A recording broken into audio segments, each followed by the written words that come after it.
అంతే తప్ప పోలీసు వాళ్ళని బట్టి. కూటమి ప్రభుత్వం ప్రవేశపెట్టిన బడ్జెట్ అన్ని వర్గాల ప్రజలకు ఆమోదయోగ్యంగా ఉందని అధికార ప్రతినిధి సామంచి శ్రీనివాస్ చెప్పారు. వైసీపీ తప్పిదాలతో ఏపీ ఆర్థిక వ్యవస్థ అతలాకుతలమైంది. ఈ బడ్జెట్ విద్య, వైద్య, రైతులు, మహిళలకు పెద్దపీట వేసింది.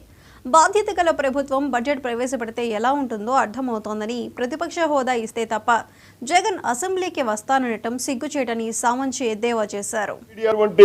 వాణిని వినిపించేటువంటి అవకాశం ప్రజలు ఇచ్చినప్పటికీ ప్రజల యొక్క తీర్పును తిరస్కరిస్తూ అవమానిస్తూ ఇవాళ ఇళ్లకే పరిమితమైనటువంటి జగన్మోహన్ రెడ్డి పార్టీ యొక్క పనితీరును మరొక్కసారి ప్రజలు చీదరించుకుంటున్నారు. ఇంట్లో కూర్చొని సొంత మీడియాతో మాట్లాడేందుకు కాదు ప్రజలు తీర్పు ఇచ్చింది. అసెంబ్లీకి వెళ్ళి జరుగుతున్నటువంటి అభివృద్ధిని అభినందించడమో లేక ఇంకా ఏదైనా సలహాలు ఇవ్వదలుచుకుంటే ఇవ్వడమో, ప్రశ్నించే అవకాశం వస్తే ప్రశ్నించడమో చేయాల్సినటువంటి కనీస బాధ్యతను విస్మరించినటువంటి జగన్మోహన్ రెడ్డి ప్రభుత్వ పార్టీ యొక్క పనితీరును, ఎమ్మెల్యేల యొక్క వ్యవహార శైలిని ప్రజలు చీదరించుకుంటున్నారు.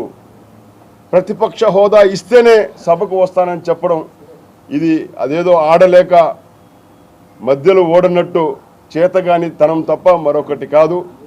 ఖచ్చితంగా సభకు వచ్చి ప్రజలు ఇచ్చినటువంటి అవకాశాన్ని సద్వినియోగం చేసుకోవాలని, సభను ఎలా నిర్వహించుకోవాలో, ఎలా నిర్వహించాలో, బడ్జెట్ను ఎలా ప్రవేశపెట్టాలో చూసి నేర్చుకోవాలని చెప్పి భారతీయ జనతా పార్టీ జగన్మోహన్ రెడ్డి పార్టీకి హెచ్చరిస్తూ సూచిస్తుంది. ఇటువంటి